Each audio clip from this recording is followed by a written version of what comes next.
Bueno, esta tarde yo vengo a hablar de neurociencia. La charla se titula Sentidos. Y antes de empezar, quería plantear una cuestión. No sé cuántos de esta sala saben el porcentaje, la capacidad o la cantidad de cerebro que usamos habitualmente. Hemos oído muchas noticias, muchos medios de comunicación, páginas web, etcétera, una serie de cantidades, un 10, un 15% del uso de nuestro cerebro. ¿Alguien ha escuchado esto alguna vez? Bien. Bueno, pues lo primero que os voy a contar es que después de mucho esfuerzo y mucho entrenamiento, yo he conseguido subir en mí mismo, obviamente, esa capacidad al 80%. Y eso me ha permitido, entre otras cosas, ser capaz de leer la mente. Bueno, ya estoy viendo algún escéptico aquí mirándome con cara rara, pero lo voy a demostrar. Entonces, lo que voy a pedir es que alguien se ofrezca voluntario para hacer este pequeño experimento. ¿Alguien quiere? Pasa por aquí.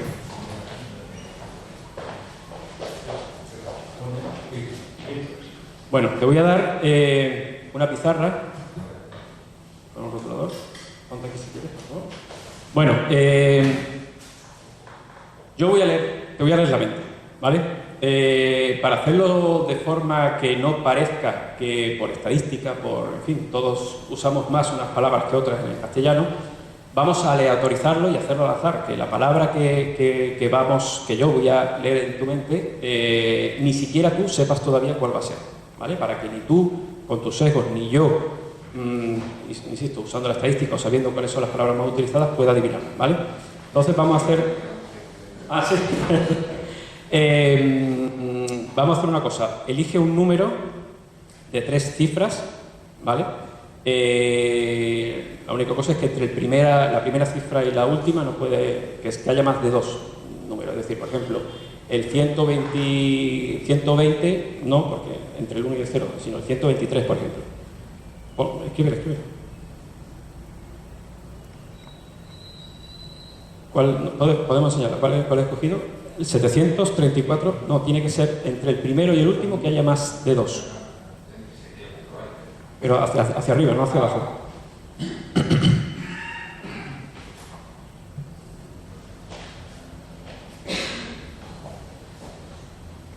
...237, perfecto. Ahora lo que vamos a hacer es coger el número inverso. El número inverso sería 732.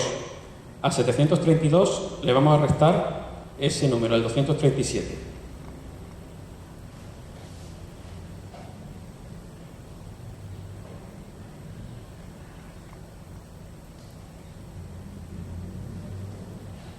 ¿Sale? 495. Bien, ahora vamos a coger el inverso de ese número, 495, que sería 594, si no me equivoco, y lo sumamos los dos, 594 y 495.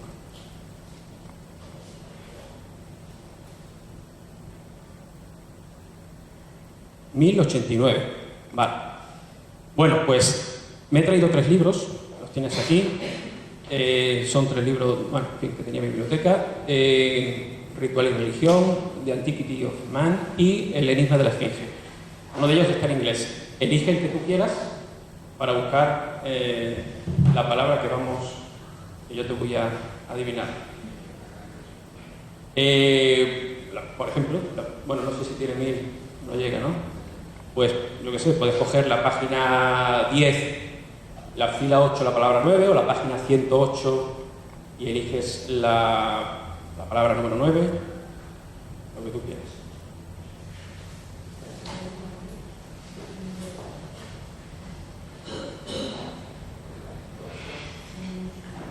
No lo quiero ver. De la primera línea, has escogido la 108, me has dicho, ¿no? Pues quedaría el 9. La primera línea, la palabra 9. No la apuntes. Solamente piensa en ella. ¿La tienes? Yo la tengo, ¿eh? Sí, ¿verdad? Vale, cierra el libro si quieres. Voy a apuntar aquí. Bueno, mientras tú estabas leyendo, Mientras tú estabas leyendo el libro y buscando la página, la palabra, yo ya la he podido leer en tu mente. ¿Sorprendido? No. ¿Por qué? Porque es un truco matemático y simplemente tienes que aprender unas, no sé, 6 o 8 palabras. Lo sabía, ¿no? ¿Y esta es tu palabra? Sí. Esta es correcta, ¿no? Efectivamente, gracias. Bueno, esto ha sido un truco, obviamente. Nadie puede leer la mente, ¿de acuerdo? Efectivamente, como él mismo ha dicho, es un truco matemático, ¿de acuerdo?, en el que esa operación que nosotros pensamos, o cualquiera puede pensar que es azarosa, eliges un número cualquiera, haces una serie de operaciones matemáticas para aleatorizar el resultado y después coges 3 libros, podrías haber cogido 40 libros. Lo único que implica es que tendrías que aprenderte 80 palabras. Efectivamente, te aprendes porque siempre sale 1089, ¿de acuerdo? Esto lo usan mucho los magos y también los estafadores. Se llama el forzaje. El forzaje no es otra cosa que pensar nosotros o hacernos pensar que tenemos libre albedrío, que podemos decidir, cuando en realidad no es así. Si tú no hubieras conocido este truco, yo supongo que alguno no lo conocería, pensaría, se quedaría sorprendido y diría, bueno, ¿cómo es posible? Bueno, eso es porque el cerebro busca patrones, no le gusta el desorden, el caos, siempre busca el orden y una explicación. Y cuando no encontramos una explicación, bien porque no la entendemos o porque simplemente no lo comprendemos, el cerebro simplemente se lo inventa. Entonces, la conclusión, la primera a la que yo quiero llegar en esta charla, es que nuestros sentidos no funcionan como sospechamos o como podemos imaginar. La percepción es un proceso muy complejo y nuestro cerebro está continuamente inventando la realidad. Bueno, a partir de esto empezamos con la charla en sí misma. Bueno, ya lo dijo Obi-Wan, este tipo de influencia mental, ya he dicho, se la usan algunos estafadores hoy en día y consiguen, evidentemente, de personas incautas y de crédulas, bien, o dinero o otras cosas. Perdón. Bueno, la neurología, que es el estudio del funcionamiento del encéfalo, de nuestro comportamiento, nunca fue tan sencilla como durante el siglo XIX y principios del siglo XX. Había una teoría muy extendida que se llama la frenología, que pretendía ser capaz de entender o adivinar el comportamiento, cómo iba a ser una persona simplemente estudiando la forma del cráneo. Evidentemente, hoy en día esto ya es una pseudociencia, ¿no? La frenología no tiene predicamento entre la comunidad científica, pero en su época fue muy seguida y, insisto, aunque tenía evidentes connotaciones racistas, tuvo mucha acogida. Paul Broca, un famoso neurólogo francés, era seguidor, bueno, seguidor no, simplemente compartía los criterios de la frenología y fue principalmente a través de un caso que se hizo muy famoso, que es muy conocido, el del paciente, un paciente que se llamaba Tan, hoy conocemos su nombre real, Edgar Lerón. Esta persona sufrió un ataque severo de epilepsia que le provocó una lesión neuronal. Esa lesión lo que conllevaba era que era capaz de modular su voz, podía hablar, pero solo pronunciaba la sílaba tan. Era lo único que decía. Paul Broca, cuando esta persona falleció, le hizo una necropsia al cerebro y encontró el lugar exacto del encéfalo donde estaba esa lesión.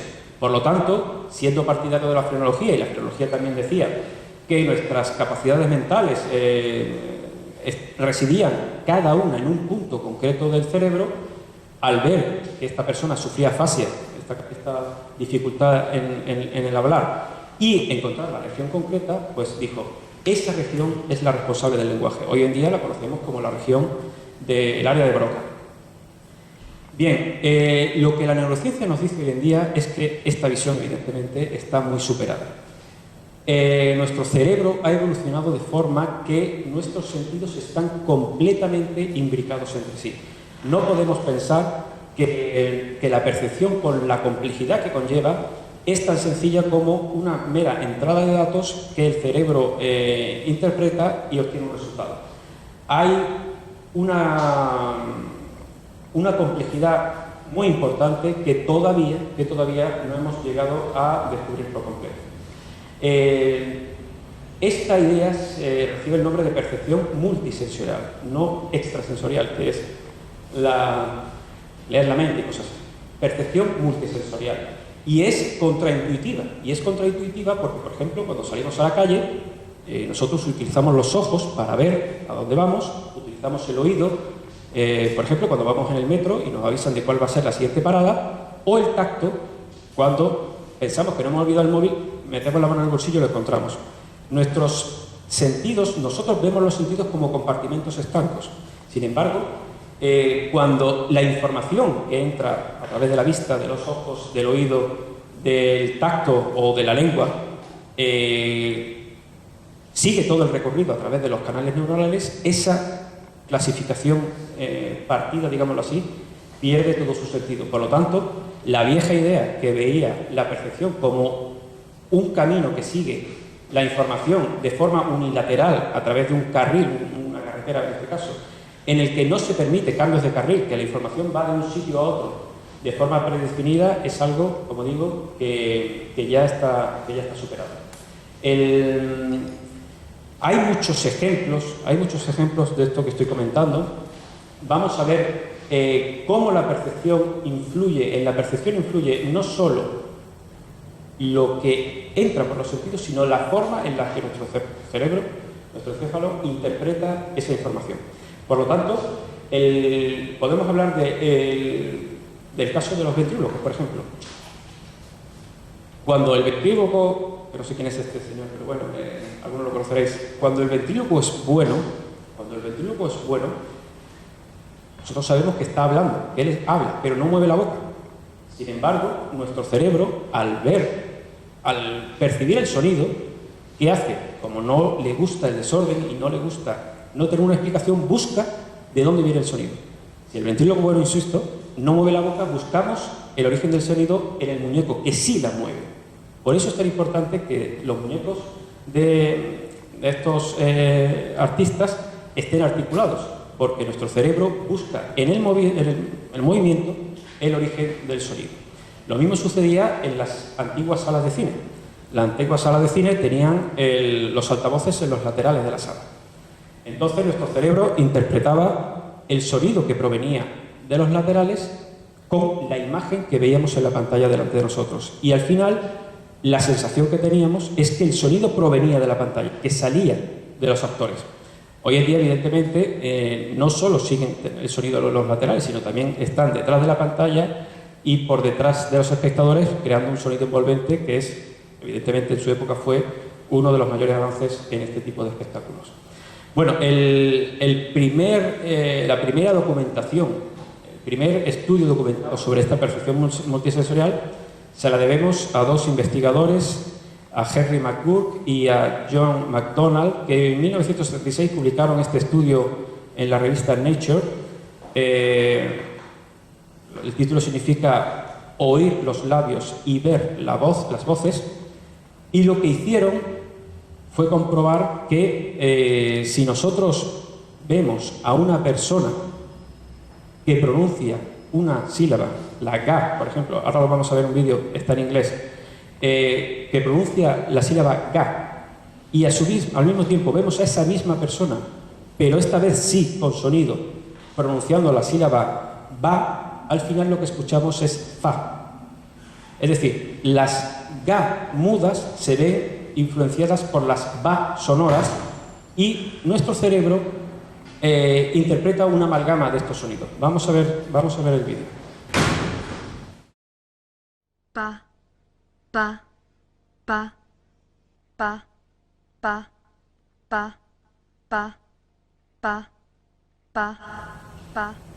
Aquí hemos visto la imagen superpuesta al principio normal y después superpuesto el movimiento de la boca pronunciando otra sílaba. Hay muchas personas que no perciben esto, porque esto es como todo, tiene sus grados, ¿no? Vamos a ver otro vídeo en el que vamos a ver dos imágenes, una en cada lado de la pantalla, y a ver si alguien consigue decirme que cuando mira a un lado oye una cosa y cuando mira al otro lado de la pantalla oye otra diferente.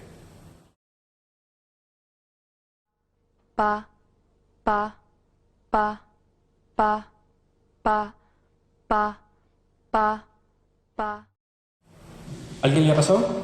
A mí me pasa. Es decir, miras a un lado de la pantalla, oyes una cosa y cuando miras al otro lado, oyes otra diferente. Es lo mismo, pero eso explica que nuestro cerebro, como digo, integre lo que llega tanto por la vista como por el oído y produzca una percepción, podríamos decir, falseada de la realidad. Pero esto no solo sucede con la vista, que es lo más común. Un estudio publicado por Charles Spence en la revista Cell nos hablaba de unos casos muy curiosos con el gusto, con el sabor. Estos investigadores descubrieron que cuando las patatas fritas suenan, el crack de romper la patata es más nítido, saben mejor las patatas. Es decir, se comprobó, evidentemente esto se hace con un número amplio de personas, y se comprobó estadísticamente que era así. Cuanto mayor y más nítido era el sonido de romperse la patata, más sabrosa la describían los probando. Evidentemente esto ha sido aprovechado por la industria y hoy en día las patatas que más se venden son las que suenan más. Lo mismo podemos saber o podemos ver, comprobar con esto. Es un helado de fresa, ¿de acuerdo? Un postre. Los postres servidos en un plato de color blanco eran más dulces y más sabrosos que los servidos en un plato negro. ¿Por qué? De nuevo, la visión influye en la percepción del sabor. Quizá la forma, y todos lo hemos sentido, la forma más normal de entender esto es cuando estamos resfriados. Cuando estamos resfriados y tenemos una congestión nasal, la comida no nos sabe a nada. ¿Tenemos algún problema en las papilas gustativas? No. Las terminaciones nerviosas de la lengua, que es donde está el control del sabor, está perfectamente bien, pero al no oler, al no sentir el aroma de la comida, no nos sabe, o no nos sabe a nada, o no nos sabe evidentemente igual que cuando no estamos resfriados. Bueno, en definitiva, he puesto este libro, yo soy un bibliofrénico, soy un loco de los libros. Este libro es podemos decir, el compendio más actualizado acerca de este tipo de percepciones, de la percepción multisensorial, por si a alguien le interesa. Y ahora nos vamos a centrar en la visión, todo ello porque al final vamos a ver una cosa que a mí me impresiona muchísimo. Bueno, la visión es, podemos decirlo así, el sentido principal en el que todos dependemos. La pupila, por ejemplo, bueno, para ver cómo funciona el ojo, la pupila gradúa la cantidad de luz que entra en el ojo, el cristalino de la córnea desvía los rayos de luz para que incidan directamente en la retina, que es donde están las células que detectan los fotorreceptores de esta luz, y a través de los conos y los bastones se convierten los impulsos lumínicos, los fotones, se convierten en señales eléctricas que van a través del nervio óptico, atravesando distintas regiones cerebrales para terminar en la corteza visual primaria, que es la zona donde reside, digámoslo así, la percepción consciente de la visión. Dentro de estas regiones que intervienen en la visión, destaca con especial importancia el tálamo, y dentro del tálamo el núcleo geniculado lateral. Ahora después hablaremos de ello, pero como hemos dicho al principio, tenemos que saber que los nervios ópticos terminan en la corteza visual primaria, que es una zona que está en el lóbulo occipital, cada uno referido a un hemisferio. Hay un nervio óptico para el lado izquierdo y otro para el derecho, y como decía al principio, no solo esta región de la corteza cerebral interviene en la visión. Hay 35 regiones del cerebro más que se ven implicadas en la forma, en la acerca de cómo interpretamos la percepción visual. Un caso muy curioso, un hecho muy curioso, y que me llama mucho la atención porque uno siempre lee en muchos sitios que el ojo es una máquina, es un órgano casi perfecto de la percepción. Pues tenemos que saber que el riego sanguíneo del cerebro, los vasos sanguíneos, están por delante de la retina. Es decir, la luz, como hemos visto antes, atraviesa el cristalino, incide en la retina, que es donde están los fotorreceptores, que son los que transmiten la información. Bueno, pues los vasos sanguíneos están por encima de esos fotorreceptores. ¿Eso qué implica? Pues que deberíamos ver continuamente los vasos sanguíneos. Es decir, si están por delante de los bastones y de los conos, deberíamos verlos continuamente. ¿Por qué no los vemos? Sí los vemos. Lo que pasa es que el cerebro de nuevo nos engaña. Esto es una necesidad. El que el cerebro, lo que sucede aquí en este caso, es que el cerebro borra los vasos sanguíneos. En 80 milisegundos dejamos de verlos, pero están y verlos los vemos. No me quería extender, pero bueno, lo que sucede es que los ojos no están fijos.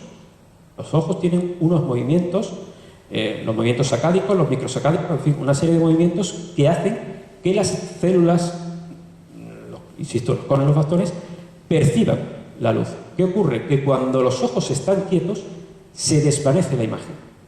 Para que no se produzca ese desvanecimiento de la imagen, los ojos están continuamente en movimiento. Pero ¿qué pasa? Que los vasos sanguíneos están fijos con relación a la retina. Por lo tanto, al estar fijos, se desvanecen. Es lo mismo, por ejemplo, que sucede cuando nos ponemos un zapato por las mañanas. Cuando nos ponemos un zapato, sentimos el zapato, pero al rato ya no nos damos cuenta.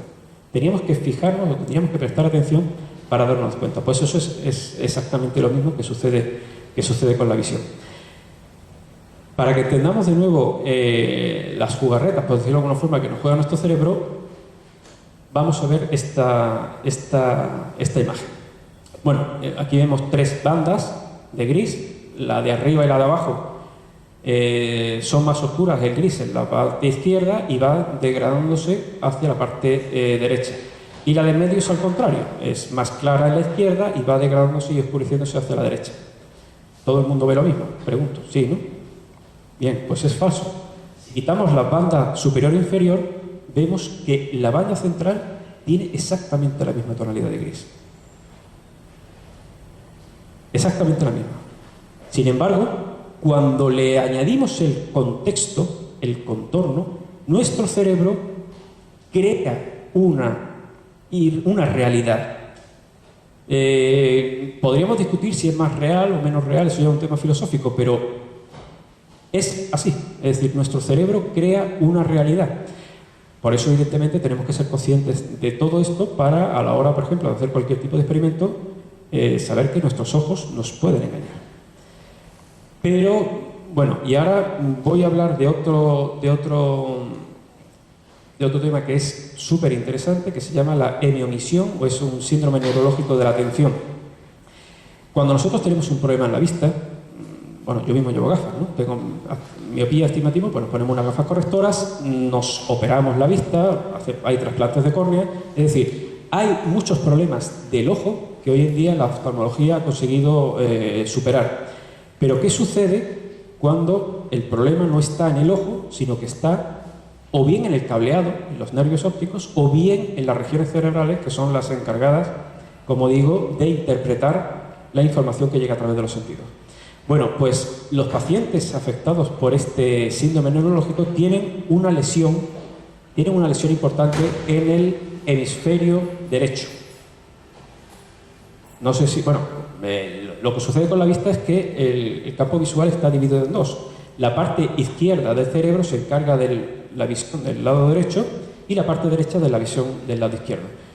¿Qué ocurre con estos pacientes? Que cuando se les pide que dibujen, que copien, es decir, se le pone un dibujo como este, el reloj, y se les pide que lo copien, hacen esto. Tienen lesionado el hemisferio derecho, por lo tanto, han dejado de prestarle atención a todo lo que pasa a la izquierda. Aquí vemos cómo dibujan el círculo, y esto también es curioso, dibujan el círculo porque es algo aprendido, es algo que no requiere atención. Dibujar un círculo es algo automático. Sin embargo, cuando va a dibujar los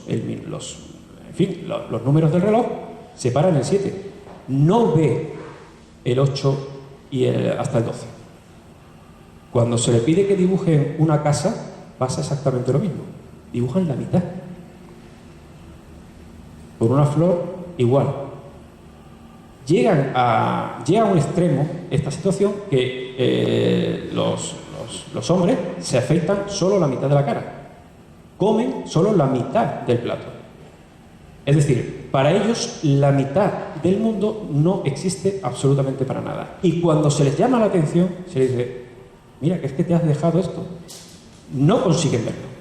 De hecho, se han hecho experimentos en los que no se les muestra ningún dibujo, se les pide que con su imaginación dibujen cualquier objeto y aún así lo siguen haciendo por mitad.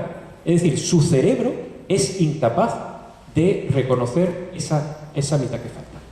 Pero bueno, como decía, todo esto me lleva a hablaros de la visión ciega. Para mí es uno de los efectos, de los hechos más llamativos acerca de la percepción multisensorial. Hay una doctora en los Países Bajos, en la Universidad de Tilburg, que es, podemos decirlo así, la mayor especialista en visión ciega del mundo, se llama Beatrice de Gelder, que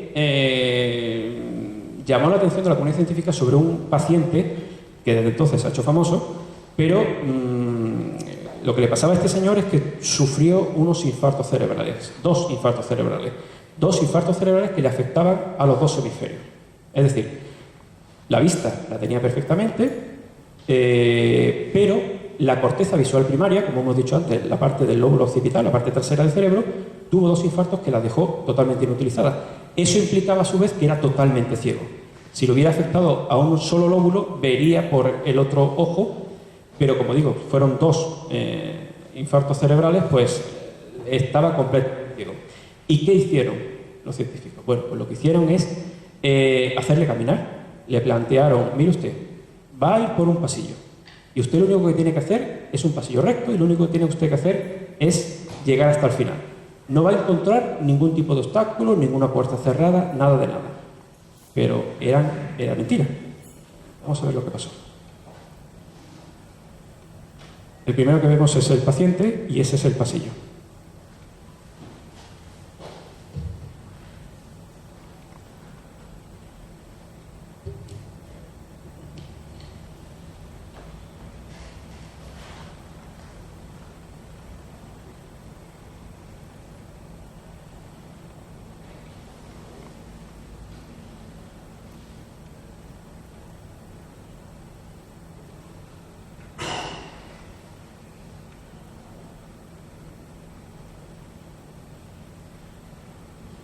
Bueno, insisto, esta persona es completamente ciega, no ve absolutamente nada, no ve nada de forma consciente.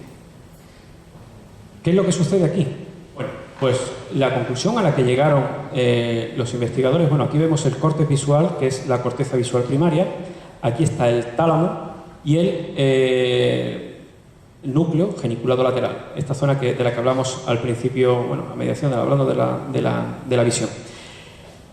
Los nervios ópticos y la retina estaban perfectamente bien, es decir, los ojos funcionaban perfectamente. Lo que no funcionaba era la percepción consciente, la corteza visual primaria. ¿Cómo era capaz no solo de esquivar los obstáculos, sino pegarse a la pared para continuar avanzando, ver objetos pequeños, una pila de folio? Cuando se le preguntó, obviamente, ¿cómo has conseguido esquivar o andar por el pasillo sin tropezar?, no sabía explicar por qué. Él no era consciente ni era capaz de explicar cómo lo hacía. Esto lo podemos asimilar a lo que sucede con los sonámbulos. Los sonámbulos, hay personas que por la noche se despiertan sin ser conscientes y son capaces de comer, son capaces de andar, etcétera, etcétera. Ellos, cuando se les pregunta a la mañana siguiente, ¿qué hiciste anoche?, no lo saben. No lo saben. Y es precisamente porque hay regiones del cerebro diferentes a las habituales que tenemos en cuenta, que intervienen en la interpretación y en la captación de los sentidos. En definitiva, lo que quería comentaros con esta charla es que el cerebro es un órgano muy complejo, no hay que decirlo, tan complejo que nos engaña, y nos engaña con un objetivo.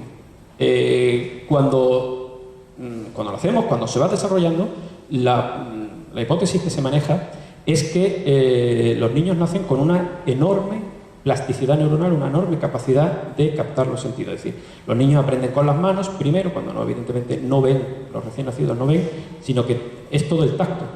¿Qué sucede? Que cuando vamos creciendo, las vías neuronales que dejan de utilizarse en favor de otras van perdiendo función.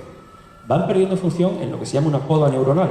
Alrededor de los 2 años se produce esa poda neuronal, hay unas neuronas que pierden esa función y el cerebro se reestructura para adaptarse a la situación. Pero cuando un sentido deja de funcionar, ya sea la vista, ya sea el oído o ya sea el tacto, otro toma parte de su lugar. Es decir, el cerebro es tan plástico que el ejemplo que podríamos decir es que es como un delta de un río. Un delta de un río que es muy grande, cuando se le pone una presa a una parte del río, la otra parte gana fuerza y continúa manteniendo la percepción. Por lo tanto, en definitiva, eso es todo. Aprendamos de neurociencia, que es súper apasionante, y llamemos la atención acerca de que no todo lo que vemos, no todo lo que oímos y no todo lo que sentimos puede ser igual para todo el mundo. Gracias.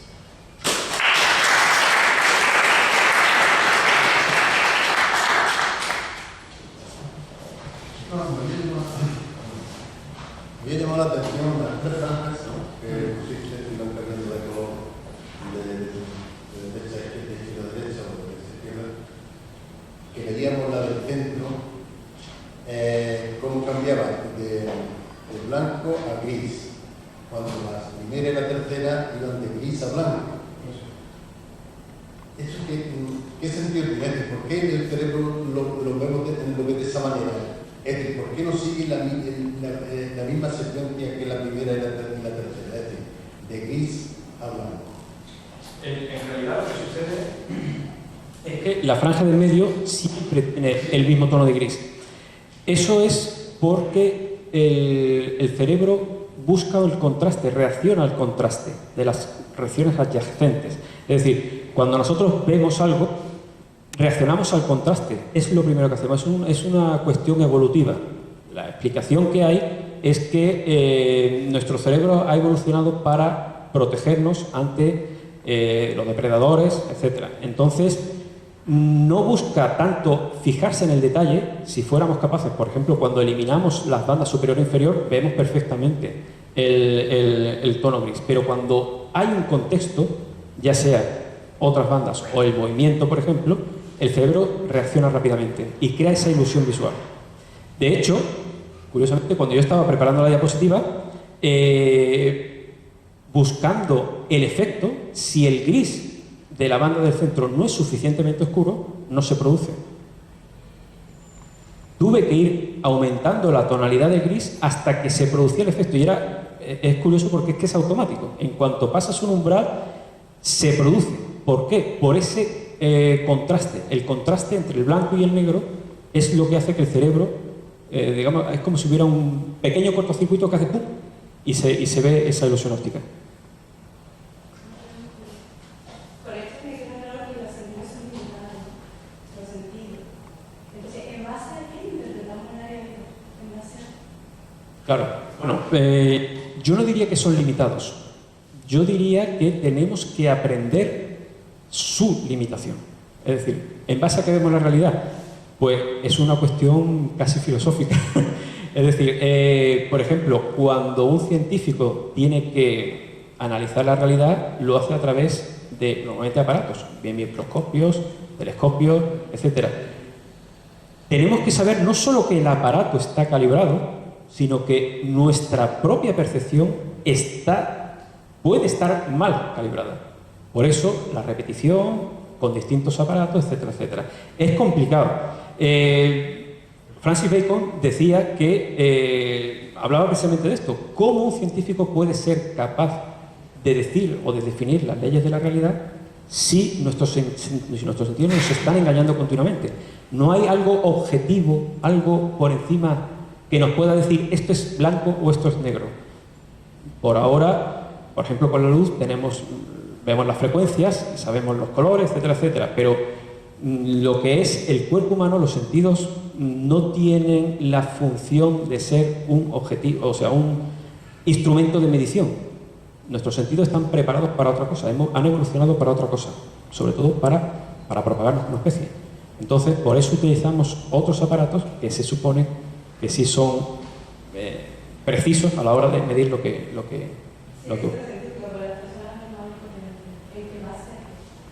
a cada uno. Es muy importante que no solo el contexto, sino nuestra memoria, nuestros recuerdos influyen también en nuestra forma de percibir la realidad. Nuestros recuerdos también los inventamos.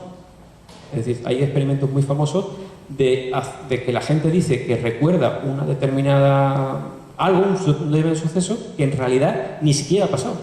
Pero tu mente te engaña, insisto, por lo que dijimos al principio, porque el cerebro busca patrones continuamente y cuando no los encuentra, simplemente se los inventa.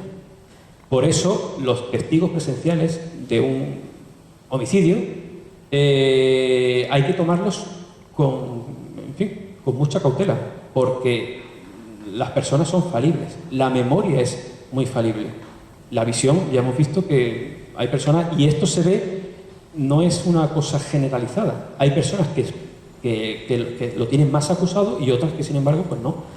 La ilusión óptica hay personas que no la ven, o el efecto McClure hay personas que no lo perciben igual. Eso lo que nos demuestra es que todos somos, digámoslo así, el fruto de nuestra experiencia y de cómo nos hemos desenvuelto en el mundo. Mira, otra cosa. A veces nos da la impresión de que una situación determinada es muy vivido ya. ¿Eso realmente se ha vivido ya o es una El déjà vu, yo creo que Francis nos podría hablar de eso. No sé, en ese caso no hay una explicación clara, pero lo que sí es cierto es que estas cosas que hemos construido en la vida, ¿vale? O sea, que las ideas, esa construcción, a veces es algo que ya visto, pero en realidad es porque tenía ese recuerdo. Hay que recordar que cuando, por ejemplo, una cosa que mucha gente no sabe es que tu yo consciente desaparece toda la noche cuando te duermes, porque hay que y que lo reconstruye para mañana. Entonces, cuando tú reconstruyes tu yo, has construido un yo diferente, porque lo construyes a base de los recuerdos que se han moldeado en una época, en esa fase de REM del sueño, en la que ha desaparecido. Y te ha quedado unos rastros de memoria y solo tú lo has reconstruido. Y te estás reconstruyendo constantemente. Hay muchos procesos en los que, entonces tú de repente te aparece que eso lo has vivido, pero es solamente porque te ha venido un recuerdo y te acabas de inventar que eso lo has vivido. Y todo ese tipo de cosas se pueden forzar en el laboratorio, química y eléctricamente. Yo te puedo generar, borrar recuerdos, generar déjà vu en el laboratorio. Pasa lo mismo con el típico caso de que te encuentras una persona por la calle y dices: qué casualidad, anoche soñé contigo. Efectivamente, es una casualidad, pero a nuestro cerebro no le gustan las casualidades y dice: es que yo soñé que hoy te iba a ver. No, la casualidad es que exactamente, encontrarte con esa persona y que te hayas acordado. O sea, lo que habría que ver es cuántas veces soñaste con esa persona y no te encontraste con ella. O cuántas veces te llamó alguien y no te y no pensaste en él. Entonces,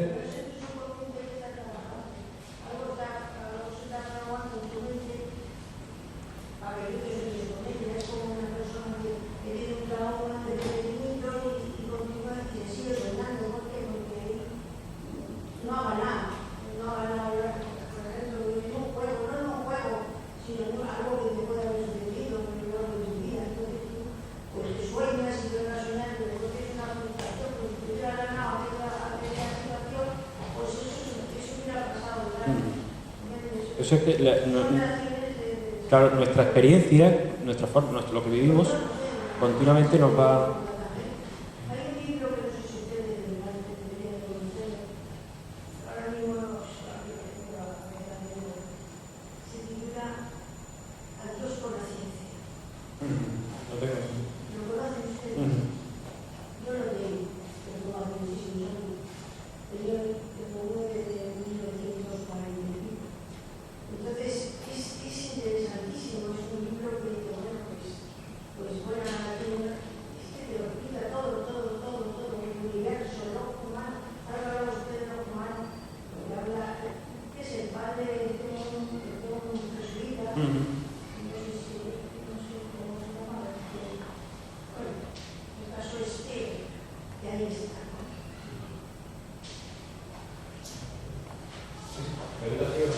¿Me escucha bien? Sí, sí. A mí me gustaría hacer dos preguntas.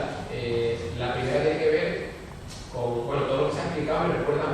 sociología de la Gestalt, que establecía una serie de leyes de la percepción, ¿no? Hablaba de la resonancia, hablaba de la continuidad. Entonces me gustaría saber si en neurociencia, que entiendo que intenta llevar todo este tipo de leyes de la percepción de alguna forma al ámbito experimental, si realmente se ha descubierto o se cree que se ha encontrado algo verdaderamente novedoso que no estuviera sugerido ya en teorías o paradigmas anteriores. Esa sería la primera pregunta. La segunda, no sé si han visto la charla, la conferencia TED de Jim Bolte Taylor, que se llama El derrame de iluminación, y es una neurocientífica que explica que le da un derrame cerebral y lo que le ocurre en todo ese proceso. Entonces explica que el cerebro de alguna forma, cada hemisferio tiene una serie de funciones muy bien reguladas, y digamos que una tiene que ver con la parte del yo y la otra con la parte de la conexión con el mundo. Quería preguntar si eso es una simplificación de cómo funciona el cerebro, porque realmente lo desconozco por completo. Y por último, una recomendación, ya que es el tema del déjà vu. Hay un libro de filosofía que se llama Pirámides del Tiempo, de un filósofo italiano, Remo Godey, que es una historia del déjà vu, por si a alguien le interesa, creo que puede ser interesante. Respecto a la primera pregunta, sinceramente no sé contestarte. Lo que sí te puedo decir es que la neurociencia avanza todos los días. Todos los días se descubren cosas nuevas y se tienen que cambiar ideas preconcebidas. Pero también es verdad que muchas de estas ideas novedosas no son aceptadas por el resto de la comunidad científica. Por lo tanto, por ejemplo, el experimento de Beatriz de Gelder, el que hemos visto, la visión ciega, costó mucho que se asumiera. Bueno, que se asumiera hasta el punto de que evidentemente hacen falta una explicación real de por qué sucede eso. Con respecto a la hemiomisión, que es el tema de ver, con lo que tú me comentas de los hemisferios, yo no diría que un hemisferio es el yo y el otro es la percepción. Hay más, hay una interconexión real entre los dos. Los enfermos, los pacientes con esa enfermedad, sí es verdad que cuando el hemisferio dañado es el izquierdo, no tienen la hemiomisión. Siempre es con el hemisferio derecho dañado. ¿Por qué? Porque el hemisferio izquierdo sí tiene algunas conexiones que lo relacionan con la visión, con el campo de visión izquierdo. No solo con el derecho, como debía ser, como se pensaba originalmente, que el lado izquierdo del cerebro implicaba la versión derecha, etc. Sino que el hemisferio izquierdo sí tiene conexiones con el campo de visión izquierdo, por lo tanto, los lesionados aquí no llegan a sufrir de hemiomisión. Entonces, realmente, yo creo que el problema ha venido de compartimentar, querer compartimentar en exceso las regiones cerebrales, las regiones de la corteza, porque evidentemente no soy neurocientífico, lo que yo entresaco de todo lo que he aprendido de esto es precisamente eso, que el cerebro es muy difícil de comprender. Tan difícil de comprender que todavía nos guarda muchos misterios y muchas cosas llamativas. Entonces, atreverme a decir vamos, yo desde luego no lo haría y no sé si es complicado. Yo quisiera saber qué pasa con la corteza cerebral en los ciegos. Es decir, ¿esa corteza se usa para algo? ¿O como estás ciego, esa corteza no se puede, por así decirlo? Sí, no, vamos, la corteza cerebral en general no, la corteza de la visión, la corteza visual primaria. Curiosamente, lo que le pasa a la mayoría de los invidentes es que ganan en el sentido del tacto. Y hay un experimento en el que a una persona normal que no tiene ningún problema de visión se le priva de visión durante hora y media. Nada más que con privar a una persona de hora y media de su visión ya mejora en el sentido del tacto. ¿Esto qué significa? Que el cerebro corrige las conexiones cuando hay un sentido dañado, por en este caso lo que tú comentas de la visión, lo que hace es que compensa esa falta con la potenciación de otros sentidos. El gusto, pero sobre todo el tacto, porque recuerda la reminiscencia de cuando nacimos, lo que he comentado antes, los bebés, para ellos el mundo existe en lo que pueden tocar. Y eso es lo primero. Un bebé de días, por eso el tacto es fundamental para los bebés. Entonces, eso queda todavía, no desaparece completamente cuando uno tiene ya la visión plenamente desarrollada, pero cuando falla es cuando, digámoslo así, se vuelve a reconectar ese circuito que estaba dormido, evidentemente es una forma de hablar, ¿no?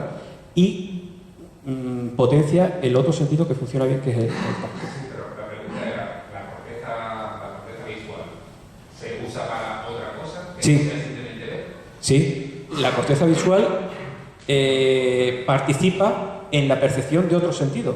Como hemos dicho antes, la corteza visual, cuando tú ves una película y estás oyendo el sonido por el lateral o de un ventrículo, es la corteza visual la que interpreta ese sonido, no la parte del cerebro donde percibimos el sonido solamente. Es decir, la corteza visual no participa exclusivamente de la visión, no interpreta los estímulos visuales exclusivamente, sino que también interpreta los estímulos auditivos y los complementa. Por eso vemos el sonido que viene de la pantalla o el ventrículo. Es decir, la corteza visual, podríamos decir que está mal llamada como corteza visual, porque es una parte del cerebro que no solo interviene en la visión. Y por último, los experimentos estos de helado de fresa, por ejemplo, el que ha dicho, ¿esos son universales? Es decir, a todos los países les pasa lo mismo. La gente piensa que el helado sabe mejor en el restaurante. Lo digo, por ejemplo, por relacionarlo con el experimento de Red Mountain, que vienen a decir que la cultura es también muy importante en cómo se percibe de los sentidos. Claro. Es muy importante lo que comentas, porque ese experimento concretamente se hizo con estudiantes de la Universidad de Harvard. Aunque allí hubiera personas, que evidentemente las hay, de muchísimos países, todos están imbuidos de la misma cultura. Aunque lleven allí nada más que 6 meses en Estados Unidos, ya están, digámoslo así, y sobre todo si son estudiantes ya de carrera avanzada, podríamos decir que son uniformes en cuanto a la cultura. Ese experimento concreto del helado no se ha hecho, que yo sepa, no se ha hecho en otros países. En cualquier caso, podríamos decir que debería ser independiente en cuanto a la generalidad, estadísticamente hablando, la cultura de la que tú provengas. Por ejemplo, ¿qué pasaría si lo hacemos en una persona que jamás ha probado un helado de fresa? Eso sería, por ejemplo, O una persona que siempre ha comido un plato negro y que para ella el plato negro sea el paradigma de la higiene. Claro, eso sería, ya digo, no sé si se ha hecho, pero sería evidentemente un paso importante hacer ese tipo de experimentos para corroborar si sucede. Lo que sí es más generalizado, no tanto el tema del sabor, ya digo, es el tema de la unión de la vista con el oído o con el tacto. Pero eso sería muy llamativo. Ese estudio es del 2014, que yo sepa, no se ha reproducido con otro tipo de... Pero, claro, habría que ver si efectivamente llegaría a la cultura hasta el punto de afectar por encima de las neuronas en cuanto a la forma que tienen de... Bueno, yo lo digo porque, por ejemplo, los experimentos de Red Mountain, lo que el doble ciego, a la gente le gusta más la Pepsi. Y luego si les preguntas, te dicen que no, que la Coca-Cola es lo que toman y es lo mejor. Y le das lo mismo, es decir, le das Pepsi en una lata de Pepsi y Pepsi en una lata de Coca-Cola, es decir, que la Coca-Cola es la mejor. Entonces, y esos experimentos luego si los reproduces en sitios donde no ha llegado tanto esa publicidad de Coca-Cola, esa publicidad tan agresiva, no son reproducibles. Claro. Ya digo, el experimento de Spencer iba más no por el lado de la cultura, sino por el lado de la interconexión sensorial. Pero evidentemente habría que hacerlo. Es decir, todo al final, es lo que comentaba antes, todo al final, como ni siquiera nosotros podemos extraer una ley general de un solo experimento, como ese que yo he tomado ese caso de un artículo científico y es uno. Habría que reproducirlo con diferentes variables en diferentes contextos y sobre todo en diferentes lugares para comprobar si ofrece los mismos resultados. Insisto, todo estadísticamente hablando. Hay personas que los pueden incidir más y otras menos, pero estadísticamente hablando, esos fueron los resultados. Yo quería hacer una pregunta antes de la secretaria, porque ha dicho que estamos continuamente creando la realidad en base a nuestro pensamiento o en base a... la realidad la construyes tú a base de toda tu memoria. O sea, tú tienes, o sea, hay que imaginar es que claro, tenemos la sensación de que tenemos un foco. Cuando tú miras algo, miras ese algo. Cuando tú oyes algo, oyes ese algo. Cuando tú eres tú, eres tú. Y ese foco es mentira. El cerebro está constantemente funcionando todas las regiones del cerebro, funciona en paralelo, está funcionando a diferentes niveles y tienen ciertos umbrales. Entonces tú tienes un foco colocado en un cierto momento y ese foco se va moviendo. Entonces de repente aquí se escucha un mosquito y aquí te puedes empezar otro mosquito y ya no puedes dejar de ver el mosquito. Pero de repente hay un ruido de fondo, la gente está chucheando y si tú quieres escucharme a mí puedes eliminar ese ruido. O tienes un dolor y puedes dejar el sentido del dolor. O sea, tu cerebro está constantemente recibiendo y montando una versión de la realidad, de los sentidos, y a partir de su memoria, está conectando cosas, ¿no? Y está constantemente tratando de tener como umbrales, está tratando constantemente de ver qué cosas son realmente interesantes para tu vida, qué cosas son realmente significativas.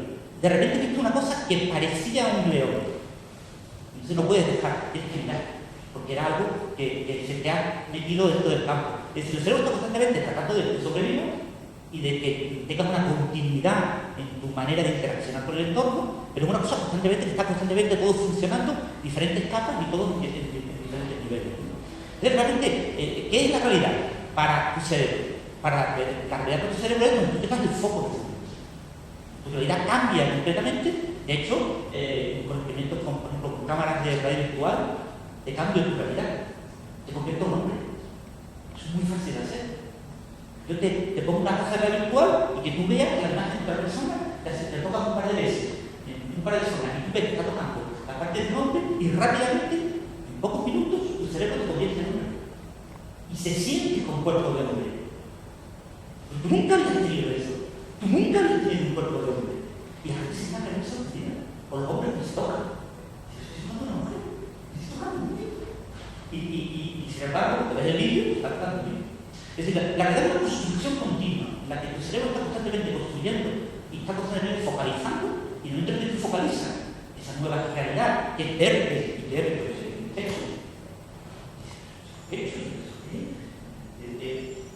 se tocarte y se hace cuando te toques algo y que se estuviese tocando los pechos y sientes esa realidad propia. Te pongo 4 brazos, te pongo 2 piernas, te puedo reconstruir completamente cómo tu cerebro te ve. ¿De qué? No, eso muchas de las sustancias que se toman, drogas, etc., son sustancias que alteran completamente. Hay gente que toma drogas y, por ejemplo, se convierte en monstruo. Se siente monstruo y se ve monstruo. Pero todo lo que tú puedas pensar, o sea, y un monstruo tiene 2 corazones y él oye los latidos paralelos. Pero eso no pasa. O sea, ese tipo de realidad es fácil de tocar, de cambiar, de cuerpo. Porque tu realidad es constructiva, vamos a tener construcciones. Tienes un foco, y ese foco tú crees que eres tú, no, en realidad ese foco no existe. Hay muchas cosas que están ahí funcionando en paralelo y el foco lo va a cubrir. Y no es interesante, una cosa que me interesa ahora. Como cuando veo un accidente y cada uno interpreta. Claro, y por eso tu manera de interpretar la realidad es completamente constructiva en el momento y constructiva posterior. Tu recuerdo lo vas construyendo. Cuando tú relatas un recuerdo, el clásico chisme, se pasa de una persona a otra, el chisme se va deformando, pasa a ti constantemente. Cuando tú recuerdas una experiencia muy placentera o una experiencia que te pasó dolor o lo que sea, la vas recordando muchas veces, cada vez que la recuerdas la reconstruyes. Entonces, esa experiencia, conforme pasan los años, va convirtiéndose, no tiene nada que ver con la siguiente. Pero para que tú viviste.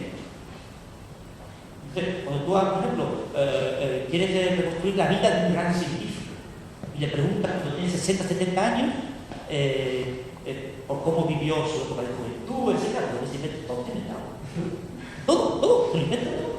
Y después tú empiezas a hablar con varias personas y después te contando una historia completamente distinta. Cada uno de sus colegas, todos todos recuerdan esa circunstancia de manera completamente distinta. Pero una cosa que tú te autocrees. O sea, tú se lo contaste una vez a una persona y cambiaste un matiz y es un recuerdo más reciente. Se sobrepone sobre el recuerdo que ya tenía y ha reconstruido ese recuerdo y ahora mismo lo recuerdo. Y a partir de ese momento ya eso que tú contaste en ese momento es lo que va a ocurrir. Salvo que tú en ese momento serás consciente de transmitirlo. ¿Qué te pasa? Tú cuentas con el fondo, de hecho tienes una carta. Esto no funciona. Esto lo voy a podría indicar de la memoria de corto plazo, podría ser de largo plazo. Pero si lo metes en la memoria de largo plazo, tú vas reconstruyendo tu